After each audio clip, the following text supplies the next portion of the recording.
amigos do portal Escola Bíblica Dominical, com a paz do Senhor Jesus. Estamos dando sequência a esse novo projeto que o portal Escola Bíblica Dominical está trazendo para 2015. Essa iniciativa que nada mais é do que trazer comentários, subsídios das outras faixas etárias das revistas da CPAD. Semanalmente temos pré-aulas, subsídios trazidos aí pela equipe do portal Escola Bíblica Dominical através da fanpage, pelo Facebook, Portal Escola Bíblica Dominical, e também pelo site, Portal Escola Bíblica Dominical. Os irmãos vão encontrar subsídios para a classe dos adultos através do pastor Caramuru, que faz as pré-aulas semanais, e através da sua equipe, e também através do pastor Fernando Tavares, que estará fazendo para os jovens, e nós, se Deus assim o permitir, estaremos trazendo subsídios, pré-aulas, algo que venha agregar para a sua aula, professor, para a sua aula, aluno, na classe dos juvenis. Eu disse dando sequência a este projeto, porque nós já fizemos a introdução ao trimestre. Convidamos aos irmãos que vá até o site do portal Escola Bíblica Dominical, lá na aba Juvenis. Lá os irmãos encontrarão todas as pré-aulas que estaremos fazendo, juntamente com os esboços, e essa introdução ao trimestre que já o fazemos. Para esse primeiro trimestre de 2015, estaremos estudando respostas às dúvidas sobre a fé cristã. Serão 13 perguntas a serem respondidas neste trimestre. Cada pergunta é equivalente a uma aula e está ligada diretamente à doutrina cristã. E para termos respostas sobre as dúvidas da fé cristã, precisamos primeiramente termos a doutrina solidificada em nosso coração. Conforme já vimos na introdução ao trimestre, a doutrina bíblica ela vai gerar bons costumes. A partir da doutrina bíblica, teremos muito bem resolvido a questão daquilo que acreditamos. Teremos bons ensinamentos na igreja. Teremos bons hinos na igreja. Nós, através da doutrina bíblica, teremos bons costumes. Agora, bons costumes na igreja, ela jamais vai gerar doutrina bíblica. É o que diz o pastor Antônio Gilberto. E a primeira pergunta a ser respondida neste trimestre, e é o objetivo da pré-aula de hoje, é: a Bíblia é a palavra de Deus? Talvez a melhor maneira de iniciar essa pré-aula é com uma afirmativa. Sim, a Bíblia é a palavra de Deus. E por que eu, como jovem, creio na Bíblia? E por que eu devo crer na Bíblia? O pastor, o reverendo Hernani Dias Lopes, vai descrever da seguinte maneira: porque ela é totalmente fiel e confiável quanto à sua origem, conteúdo e propósito. Ela vem de Deus, revela Deus e chama o homem de volta para Deus. O homem não é o centro da Bíblia, Deus o é. A Bíblia é o livro dos livros, concebida no céu, nascida na terra, inspirada pelo Espírito de Deus, escrita por homens santos de Deus, proclamada pela igreja, criada pelos eleitos e perseguida pelo mundo. A Bíblia é o livro mais lido do mundo, mais amado no mundo e mais perseguido no mundo.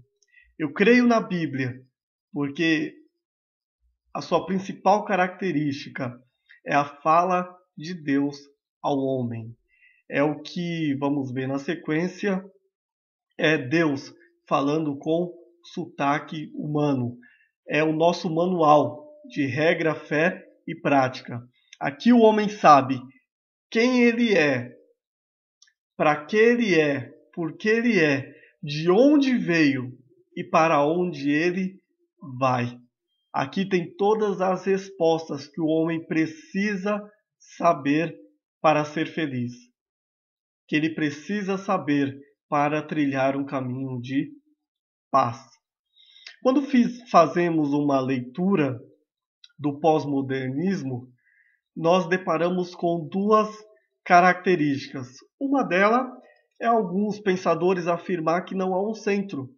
Não há um centro hoje, tudo é relativo. É ideologia pluralista. Então não há um centro, tudo é relativo, depende do ponto de vista, mas existe uma outra ideologia, que é a secularista, ou seja, é a postura que coloca Deus na lateral da vida, como se fosse assunto de religião e fora das dimensões práticas da vida. Então, a secularista coloca Deus à margem da vida do cotidiano. Aliás, baseado na visão secularista, certa feita ouvi um empresário dizendo o seguinte: olha, é melhor deixar Deus na sua dimensão celestial, porque se ele for descer aqui para cuidar dos meus negócios, ele vai me atrapalhar em tudo, porque ele não entende daquilo que eu estou fazendo. E tempos depois, eu fiquei sabendo que esse empresário, ele faliu. Então, eu acho que ele não tinha muita consciência também daquilo que estava fazendo e Deus o podia ajudar em alguma coisa. E baseado na visão secularista e pluralista, que é o que vemos pela mídia, é o que vemos na condução para ir trabalhar, no meio de transporte, na faculdade, no trabalho, é, baseado nessas duas visões, são as pessoas dizendo: olha, como eu posso crer na Bíblia se ela é um livro tão antigo? Se ela é um livro que foi escrito pelas mãos de homem. Foram homens que escreveram, então não posso dar credibilidade nenhuma. As pessoas julgam pela própria índole que são. Então, pessoas como eu escreveu a Bíblia, então lá vai ter um monte de falhas. Outras já dizem: olha, a Bíblia é retrógrada, então é muito antiga, está totalmente desatualizada e não se aplica para o contexto social. Será que essas verdades pluralistas, secularistas, têm embasamento? Com certeza não. Mas, como cristãos, nós nunca podemos esquecer do que está escrito lá no segundo livro de Pedro, capítulo 1, versos 20 e 21, que diz: nenhuma profecia da Escritura é de particular interpretação, porque a profecia nunca foi produzida por vontade de homem algum, mas homens santos de Deus falaram inspirado pelo Espírito Santo. Nenhuma profecia foi de particular interpretação. O homem não sentou e disse: olha, eu estou aqui pensando em alguma coisa sobre Deus e vou escrever. Eu acho que isso daqui é Deus, eu vou escrever. Não, não foi de particular interpretação. E nem por vontade humana. Também não foi por esse aspecto. Os mais homens, cheios do Espírito Santo, foram que escreveram a Bíblia. Baseado nesse versículo, nós aprendemos três grandes verdades. E essas verdades, elas colocam por terra a ideia secularista e a ideia pluralista quando apontam a respeito da Bíblia. A primeira é a revelação. A Bíblia, ela foi revelada por Deus. Deus é o autor da Bíblia. A Bíblia, ela foi revelada por Deus. E o que é a revelação?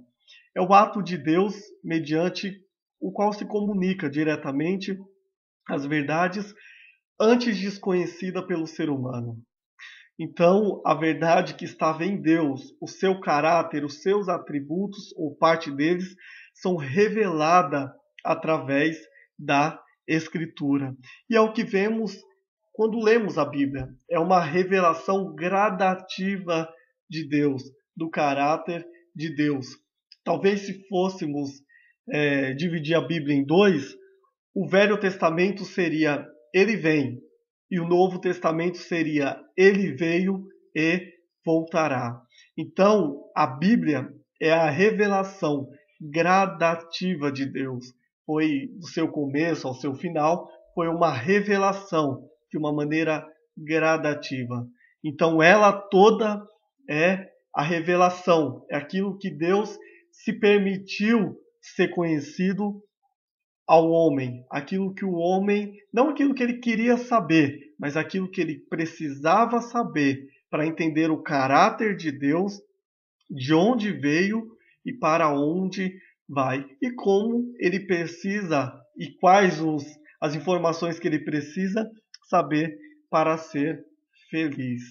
Mas um segundo aspecto que precisamos entender e que esse versículo de 2 Pedro nos traz é a inspiração. Está ligada à comunicação da verdade revelada. É a ação supervisora de Deus sobre os autores humanos da Bíblia, usando as suas próprias personalidades e estilos para comporem e registrarem sem erros as revelações dos manuscritos originais. Então Deus, ele vai revelar a sua palavra. Deus, ele vai revelar a sua palavra ao homem. Então um homem inspirado pelo Espírito Santo, ele vai escrever aquilo que Deus está o revelando. E a inspiração nada mais é do que a supervisão do Espírito Santo para que não houvesse erro nem precipitação alguma, para que, como já foi falado aqui no versículo de 2 Pedro 1, 20 e 21, para que nenhuma profecia fosse de particular interpretação ou de vontade humana. A inspiração foi a supervisão do Espírito Santo, a influência, uma influência sobrenatural do Espírito Santo para que os autores das Escrituras escrevessem aquilo que o Espírito Santo estava lhes falando através de Deus. Mas o terceiro aspecto é a iluminação, que se refere à influência do Espírito Santo para nos auxiliar no entendimento das Escrituras. Hoje, quando nós abrimos a nossa Bíblia, nós não temos mais nenhuma revelação, porque a revelação máxima de Deus já está aqui, no máxima daquilo que ele queria trazer ao homem escrito, já está aqui, os 66 livros, está aqui a biblioteca do Espírito Santo. A iluminação nos trará a evidência, nos desvendará os nossos olhos para entendermos o que a revelação de Deus, através daquilo que foi inspirado e escrito, nos quer mostrar. De uma maneira simplificada, o ensino contido nas Escrituras veio por revelação. Então, aquilo que está escrito aqui veio por revelação. O registro destes conteúdos, dos 66 livros, veio por inspiração. E a aplicação desse entendimento é por iluminação. Quando eu abro a Bíblia, eu não posso ler ela quando eu quero fazer uma aplicação na minha vida, como o Jornal da Tarde, que eu apenas leio, tranquilo. Não, eu preciso do auxílio do Espírito Santo. É importante eu orar, é importante eu pedir que o Espírito Santo me ilumine através das suas verdades, aquilo que ele tem a dizer. Então, a Bíblia ela não pode ser lida quando interpretado no seu contexto espiritual de qualquer maneira. A Bíblia ela pode ser interpretada de duas maneiras, no seu contexto histórico e no seu contexto espiritual. No seu contexto histórico, apenas para conhecimento, porque a Bíblia também é um livro histórico. Mas quando eu vou abordar a Bíblia no seu aspecto espiritual, eu preciso do auxílio do Espírito Santo. E quando eu peço o auxílio do Espírito Santo para me ajudar a entender o que ali está escrito, há mudanças de caráter, há mudanças de vida, a Bíblia vai me confrontar e com certeza me fará uma pessoa muito melhor, porque é a boca de Deus falando para o homem. Então, nós como cristãos não podemos esquecer que a Bíblia ela não foi produzida por vontade humana e nem por deleites humanos, do que já vimos em 2 Pedro, capítulo 1, versos 20 e 21, que não foi por particular interpretação e nem por deleite ou vontade humana. E é por isso, por causa da revelação, inspiração e iluminação, que também não podemos esquecer, que nós não cremos no criticismo bíblico. O criticismo bíblico que traz a ideia que a Bíblia ela não foi inspirada, apenas é como um livro humano e nada mais. É apenas um livro humano escrito por homens do ponto de vista histórico e nada mais do que isso. Nós não cremos no criticismo bíblico. Aliás, um dos teólogos que abordam essa ideia é o Samuel Golding, que diz no seu livro A Luz da Razão. Ele diz o seguinte: nossa conclusão clara é que foram homens e não Deus que compuseram a Bíblia. Muitos cristãos, especialmente protestantes, têm grande dificuldade com qualquer declaração de que, de fato, de esforço puramente humano veio à existência.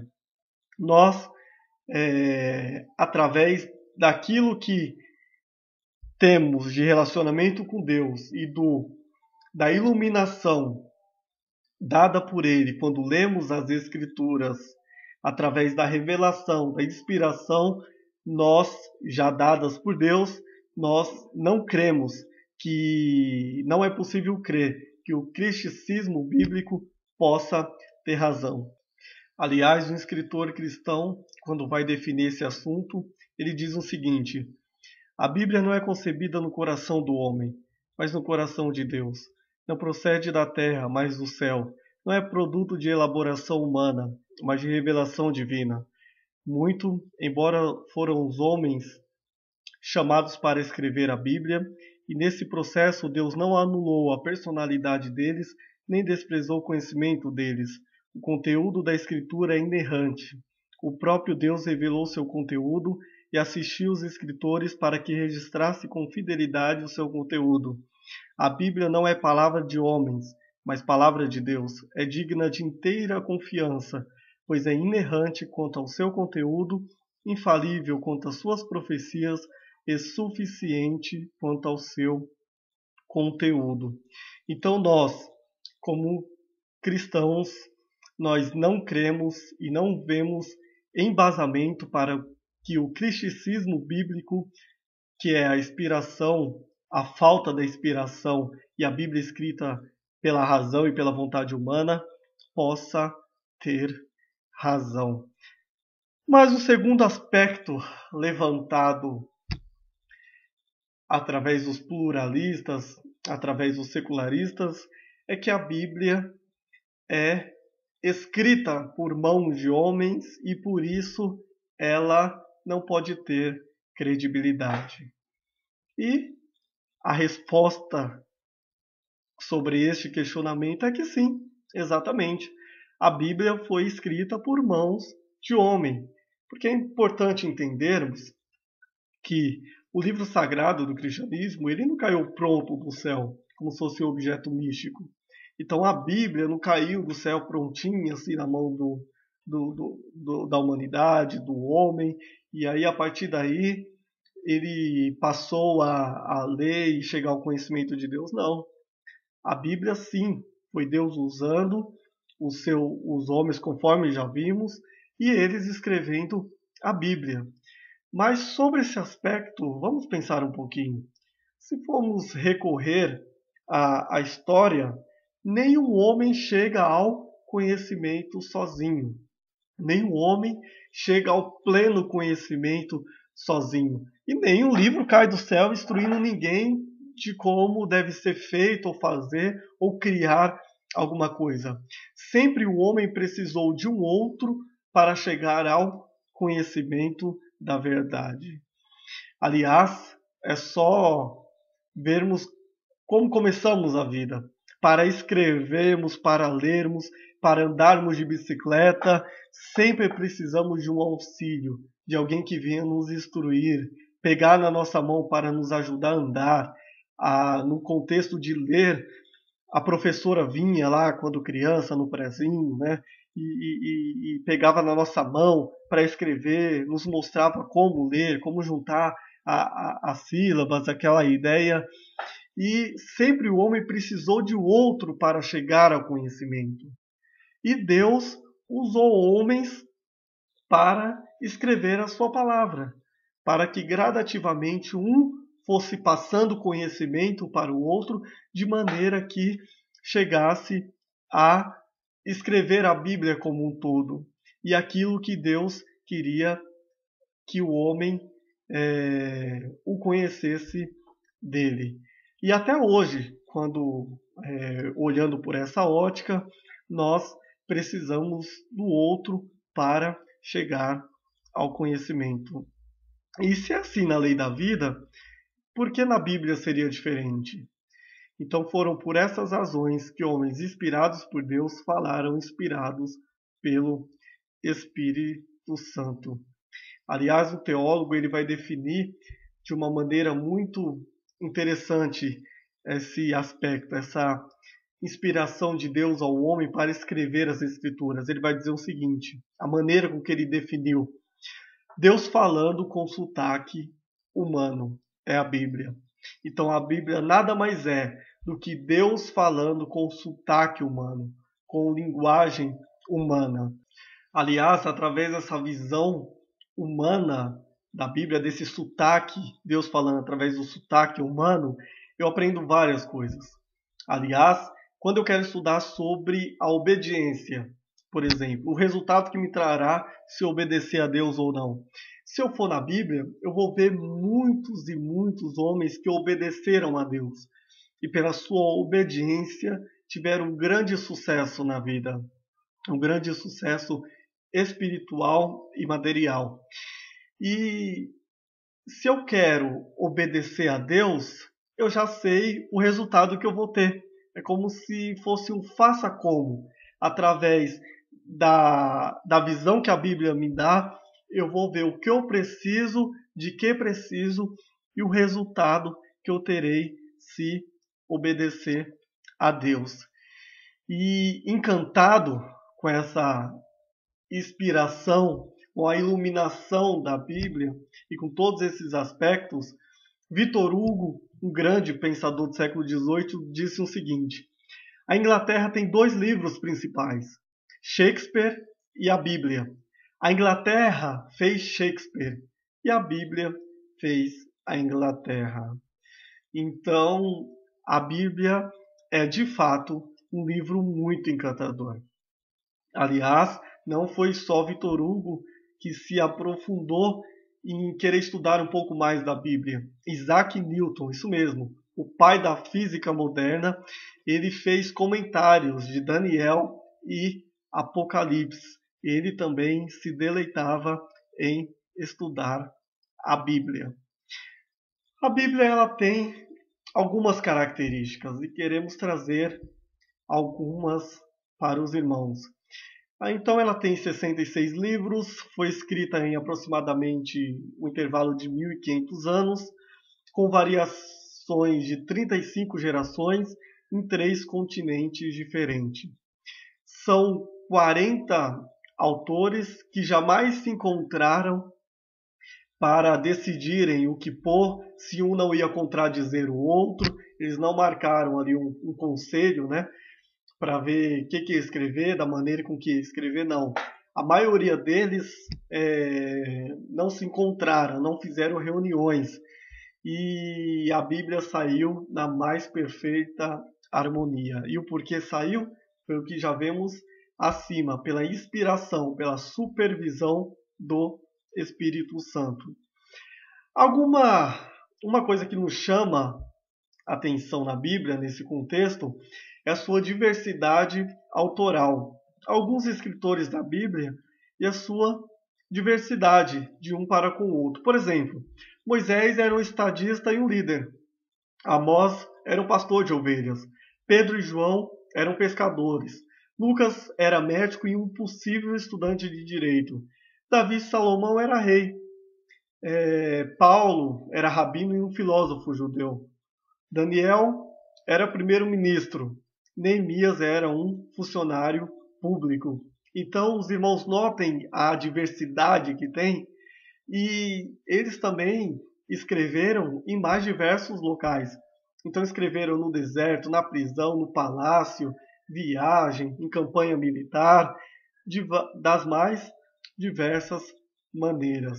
E o que vai chamar muito a atenção é a harmonia, é a supervisão que o Espírito Santo se encarregou de fazer. Mas algumas veracidades da Bíblia também nos chamam muito a atenção. A Bíblia ela tem aproximadamente 6.000 profecias específicas e metade já se cumpriram. Profecias específicas não é a que a gente ouve aí em algumas adivinhos, cartomantes por aí. Vai aparecer um homem na sua vida. Você está passando por um momento difícil. Você pode estar com dificuldade. Não, são profecias específicas que por visão humana, pela ótica humana, o homem jamais teria essa criatividade. Um outro aspecto são que os homens inspirados não se engrandeceram pelo feito. A gente não vê um homem, por exemplo, Salomão. Salomão que escreveu os livros sapienciais da Bíblia, que é Provérbios, Eclesiastes, ele se engrandecendo pela sua sabedoria, muito pelo contrário, ele engrandecendo a Deus. E, aliás, ele vai começar o livro de Provérbios e terminar o livro de Eclesiastes. Provérbios, quando ele vai escrever na sua meia-idade, e Eclesiastes na sua velhice, ele vai começar Provérbios e terminar Eclesiastes da mesma maneira, dizendo o seguinte: tudo que o homem tem a fazer é temer ao Senhor.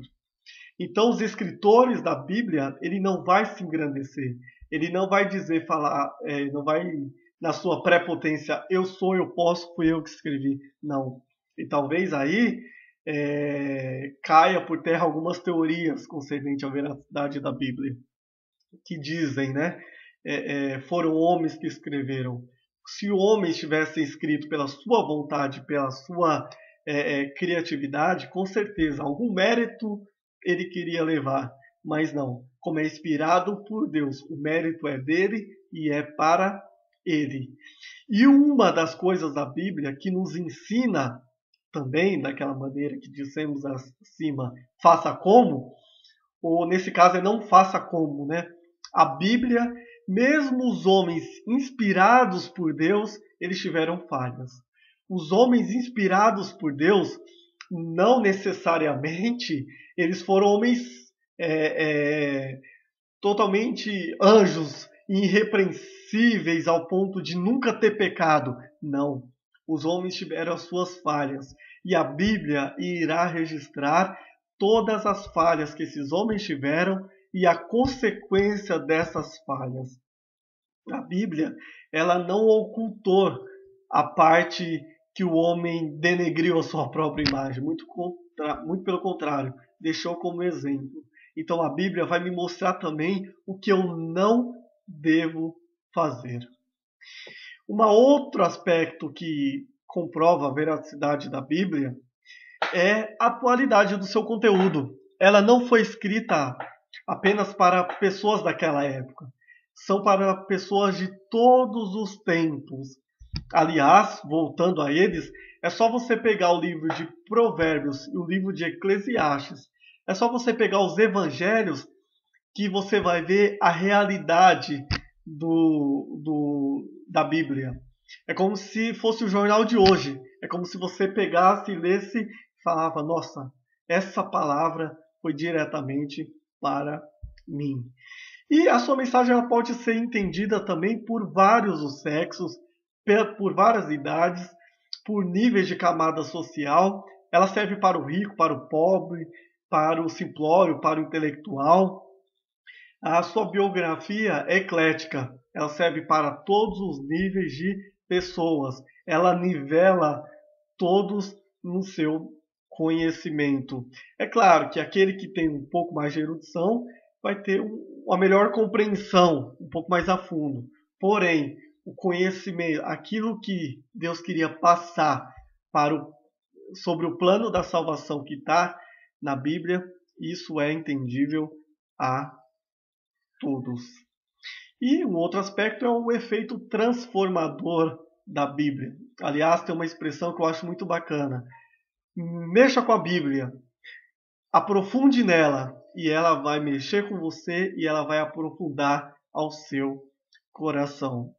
Inúmeras pessoas ao longo da história tiveram suas vidas totalmente transformadas pela Bíblia. O Evangelho, ele é o poder de Deus para transformar a vida do homem, para salvar o homem e para dá-lo o direito do novo nascimento, da regeneração.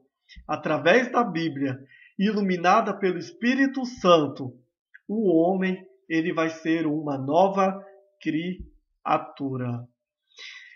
No contexto da interpretação da Bíblia, conforme já dissemos, ela não pode ser feita de qualquer maneira. Não podemos ler a Bíblia de qualquer jeito, conforme já mencionamos. Precisamos do auxílio do Espírito Santo para que nos ilumine. Todo texto deve ser lido através do seu contexto cultural, histórico e, no possível, teológico.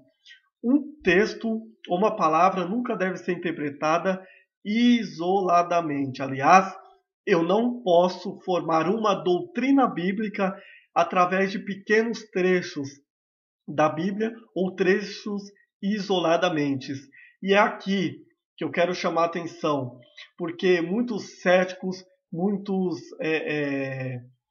apontam a Bíblia e pegam ali frases ou partes isoladas para estar falando, olha, tá vendo aí como Deus é mau? Tá vendo aí como Deus mata criancinhas? Tá vendo aí como Deus é cruel porque mandou matar? Mas ninguém vê o contexto do que está escrito. A Bíblia ela não se contradiz.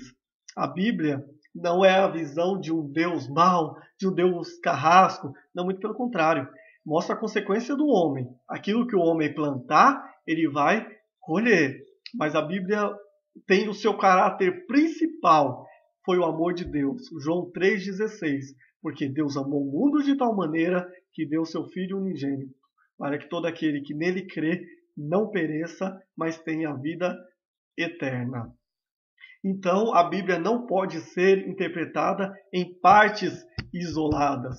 E, aliás, sempre quando você vê esse tipo de apontamento, principalmente dos céticos, Deus mandou matar seu povo, nossa, que Deus mau é esse? Mandou matar até criancinhas. Procure entender o contexto daquilo. Procure abrir a Bíblia, peça iluminação ao Espírito Santo, abra a Bíblia, tente entender o contexto daquilo que está acontecendo e com certeza você irá se surpreender. É indispensável a consulta de passagens paralelas para que formemos a nossa opinião. E o mais importante ao interpretarmos a Bíblia, Jesus é a lente pela qual devemos ler e interpretar as Escrituras. Cristo, ele é o centro da Bíblia Sagrada. Deus revelou a Bíblia. O Espírito Santo supervisionou para que para que na sua escrita tivesse a mais perfeita harmonia. Porém, o personagem principal das Escrituras é Cristo.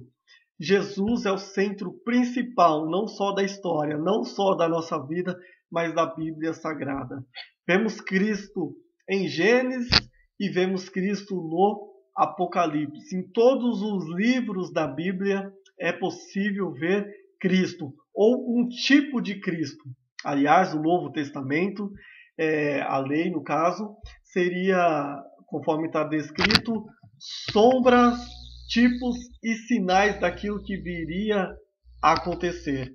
Então, através das Escrituras, nós vemos tipo de Cristo em todos os livros e em alguns livros, nos Evangelhos e no Novo Testamento, ele literalmente.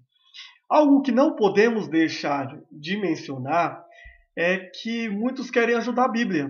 Muitos e alguns cristãos que fazem isso de uma maneira muito equivocada querem abordar coisas como as ruínas de Sodoma e Gomorra, querem trazer de uma maneira um achado arqueológico, né? Rodas do carro de Faraó embaixo do Mar Vermelho, a Arca da Aliança encontrada em Jerusalém, a que foi usada e dada por Deus, a Arca de Noé pedrificada na Turquia. Aliás, a Arca de Noé já teve umas 22 reportagens mostrando, falando que foi encontrado, que foi achado. Uma coisa que é importante entendermos: não precisamos ajudar a Bíblia. A Bíblia não precisa que ninguém a defenda, ela o faz sozinha.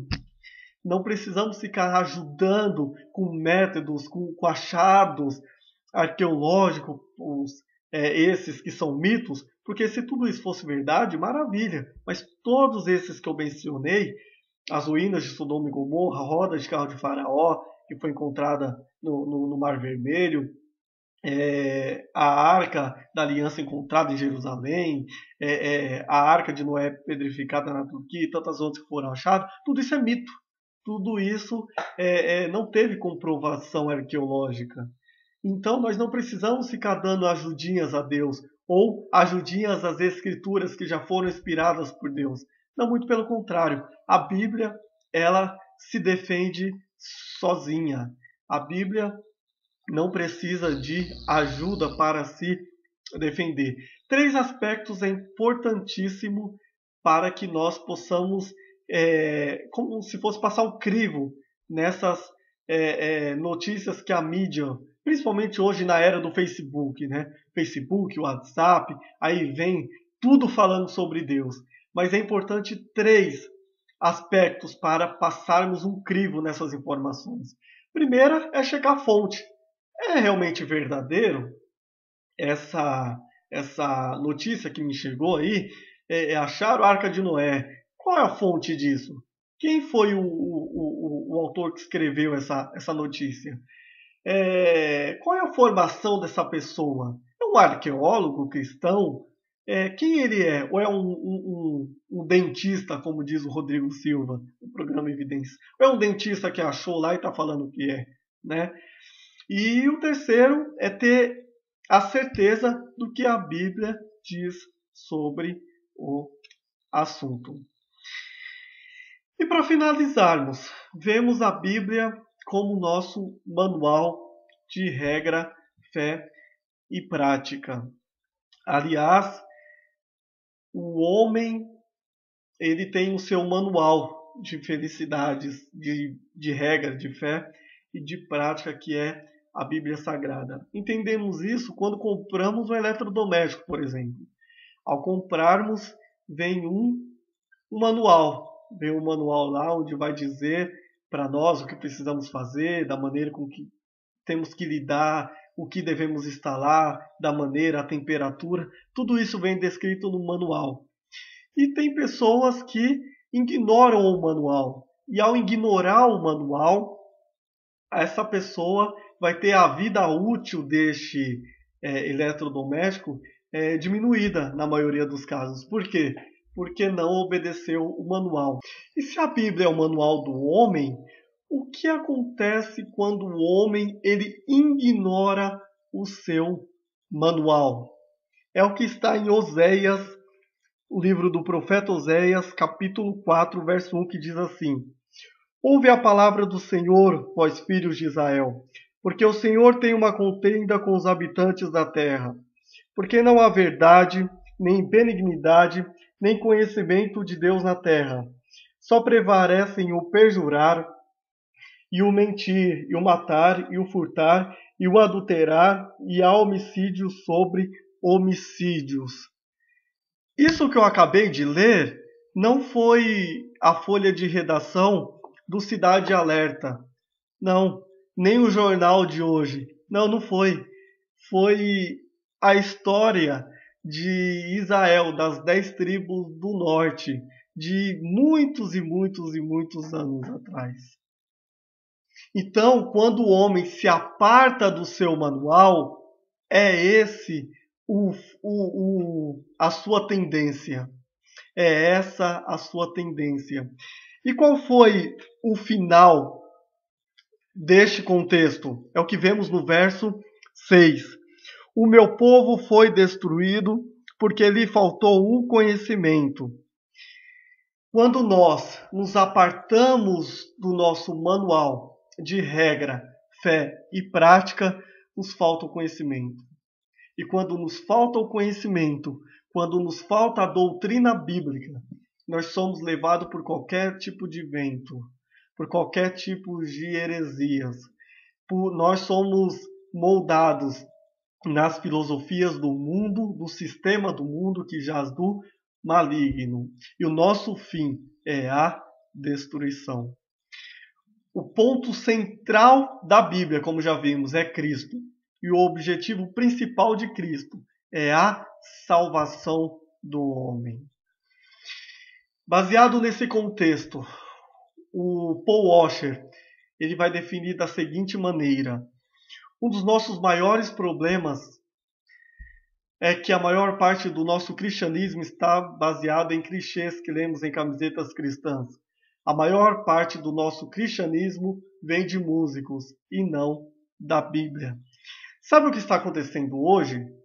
Nada mais é do que ninguém está perguntando para a Bíblia o que a Bíblia acha. Ninguém está perguntando para as maiores decisões que estão sendo tomadas. Aliás, a igreja ela é a consciência do Estado. E como consciência do Estado, ninguém está perguntando a tomar as decisões das novas leis o que Deus está achando disso através da Bíblia. Aliás, a característica dos nossos dias é, como diz Isaías, transformar o amargo em doce, o doce em amargo, o certo em errado, errado em certo. E a Bíblia diz, ai daqueles que assim o fizer. Então hoje ninguém está perguntando para a Bíblia o que a Bíblia acha das suas decisões. E quando pegamos nesse contexto de Paul Washer, isso já é triste no mundo secular, de não seguir a Bíblia e ter um final muito triste. E quando isso invade a denominação, a igreja onde servimos a Deus, quando o cristianismo ou a doutrina ela vai ser moldada às músicas que se ouve, ou a clichê de camisetas que se vê. Ou seja, quando a igreja se esquece da doutrina do Senhor, com certeza o fim não é satisfatório. Então, que a Bíblia possa ser em tudo o nosso manual de regra, fé e prática. Ao tomar uma grande decisão, pergunte à Bíblia, através do Espírito Santo, qual a melhor decisão tomar. O Espírito Santo com certeza irá te iluminar. Ao ouvir uma heresia por aí, pergunte para a Bíblia, o que a Bíblia acha disso? Através do Espírito Santo, novamente digo, te iluminando. O que a Bíblia acha desta iluminação, dessa heresia que você acabou de ouvir? Desta música que você acabou de ouvir? Deste convite que você acabou de receber? Dessa proposta que te fizeram?